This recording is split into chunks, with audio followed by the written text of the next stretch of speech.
दोस्तों solar panel आप किस एंगल में रख सकते हैं और किस एंगल में रखने से आपको ज़्यादा पावर मिल सकता है, इस बात पर आज का वीडियो है। तो आपको बता ही देते हैं कि ये सोलर पैनल्स जो है ना, इसकी एंगल चेंज करना चाहिए अगर आपके पास मूवेबल स्टैंड लगी हुई हैं। तो जिस तरह आप ये देख रहे हैं, जब आप ये चेंज करेंगे यानी कि इसकी वो जो डायरेक्शन है, वो जो इसका रुख है, वो आप सूरज के सामने करेंगे, बिल्कुल सूरज के सामने, तो कितना आपके पानी में इजाफ़ा होगा वो हम आपको फ्रीक्वेंसी में बताएंगे। अब ये जो है ना, इसकी जो रुख है ना सोलर पैनल्स के, सूरज से थोड़ा साइड पे हैं। अब इसको मैं ठीक भी करूँगा, आपको दिखाऊंगा और आपको तरीका भी बताऊंगा कि आपने किस एंगल पे रखना है और किस चीज़ को आपने नोट करना है, वो तरीका भी मैं आपको बताता हूँ। पहले मैं आपको फ्रीक्वेंसी दिखाऊंगा कि ये एंगल थोड़ा टेढ़ा है इस टाइम, और इसमें फिर कितना फ्रीक्वेंसी का फ़र्क आता है असल में, ठीक है, वो आपको दिखाना है। यहाँ पे ये VFD हमारी चल रही है, देखें इस टाइम जो एंगल मुझे लगता है कि वो ठीक नहीं है, यानी कि सूरज के सीधा सिमत में नहीं है। तो अब यहाँ पर फ्रीक्वेंसी 45, कभी कभार 44 भी शो कर रहा है। तो अब मैं इसकी डायरेक्शन यानी कि उसका रुख सोलर पैनल्स का ठीक करूँगा।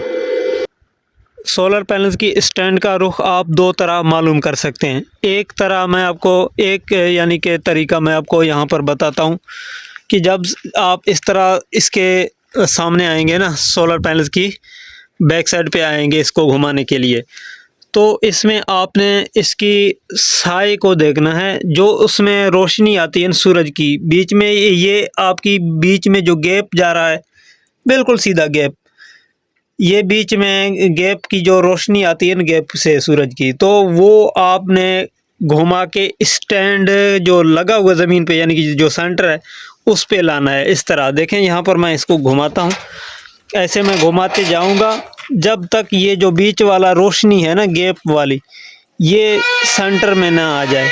देखिए ये सेंटर पे आ गई है, तो अभी मैं इसको रखूँगा, ये बिल्कुल सीधा है, अब सूरज के बिल्कुल सामने हो गया है। दूसरा तरीका ये है, अगर बीच में कोई गैप नहीं है, बीच में अगर आपको कोई रोशनी दिखाई नहीं दे रहा, तो दूसरा तरीका आपके लिए ये होगा कि यहाँ पर आप जो है ना सोलर वो स्टैंड को घुमा के फिर इसके सामने आ जाएं, अपने साए को देखें। आपका अपना साया जो है ना बिल्कुल सीधी लाइन में प्लेट के ऊपर आ जाए, इधर हो या इधर हो, इस तरह ना हो, यानी कि टेढ़ा ना हो, आपका साया सीधी हो प्लेट के ऊपर। जिस तरह मेरा आप यहाँ पर देख रहे हैं, बिल्कुल मेरा साया सीधी है प्लेट के सामने। तो इसका मतलब ये हुआ कि अब ये प्लेट जो है ना बिल्कुल सूरज के सामने, और सूरज की रुख यानी कि प्लेट स्टैंड का रुख वो सूरज की तरफ है। ये बिल्कुल एग्जैक्ट है, अभी ये बिल्कुल ठीक है। इसका बीच वाला गैप का लाइन भी बिल्कुल उसकी जो पिलर है उसके ऊपर है।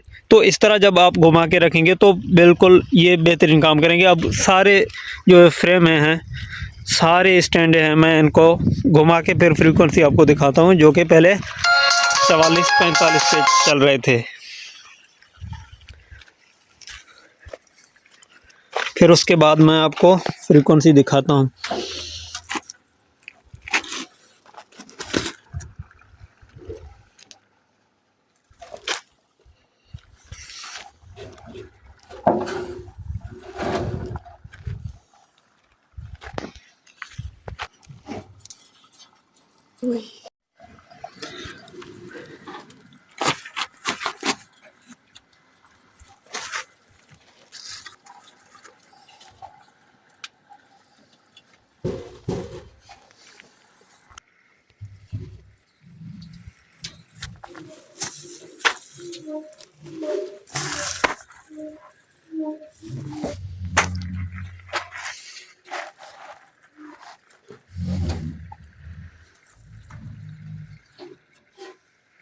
अच्छा, तो इसकी भी वो जो लाइन है मैंने बराबर कर दी।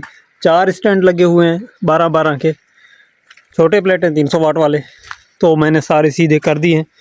अभी आपको दिखाता हूँ, पानी भी दिखाता हूँ और आपको जो फ्रीक्वेंसी वो भी दिखाता हूँ कि असल में कितनी फ्रीक्वेंसी का फ़र्क पड़ा है। लेकिन ज़्यादा ये ख़राब नहीं थे, इसका डायरेक्शन पहले भी गालिबन ठीक था, थोड़ी सी फ़र्क थी। मुझे तो लग रहा है 1-2 फ्रीक्वेंसी का फ़र्क यहाँ पर महसूस हो रहा है, लेकिन अभी फ्रीक्वेंसी भी चेक करते हैं।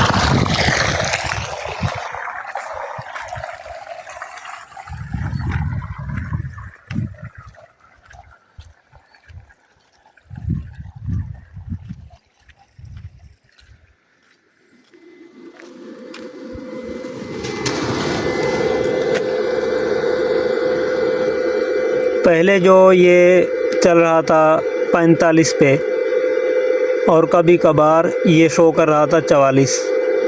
अब देखें ये तकरीबन 46 के करीब चल रहा है, 46 शो भी कर रहा है बाज़ दफ़ा। और इसकी जो पॉइंट रुक रहे हैं ना 90 से प्लस रुक रहे हैं, आप भी देख सकते हैं।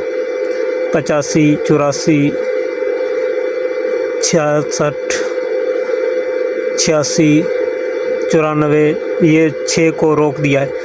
तो इस तरह के फ़र्क आता है। अब इतना ज़्यादा ख़राब नहीं थे, लेकिन उसका भी फिर फ़र्क हो गया है। तो इसके घुमाने का फ़ायदा हो गया है कि अभी 45-46 का भी कभार 46 रुक जाता है और इस तरह। तो ये 1-2 फ्रीक्वेंसी बहुत जो है ना बड़ा फ़र्क है। आपको मालूम है कि 1-2 फ्रीक्वेंसी बढ़ जाएं, तो अगर नॉर्मली अगर आप 2-3-4 प्लेट बढ़ाएंगे ना, तभी 1-2 फ्रीक्वेंसी ही बढ़ना है, क्योंकि ऊपर की फ्रीक्वेंसी लोड के अंदर होते हैं भाई। ये जी चल रहा है हमारा ट्यूबवेल, और आपको प्लेटों के एंगल के हवाले से कुछ इन्फॉर्मेशन हमने शेयर की। तो उम्मीद करता हूँ ये आपके लिए इन्फॉर्मेटिव रही होंगी। अगर वीडियो अच्छी लगे लाइक कमेंट शेयर ज़रूर करें। अपना बहुत सारा ख्याल रखें। इजाज़त दें। अल्लाह हाफ़िज़।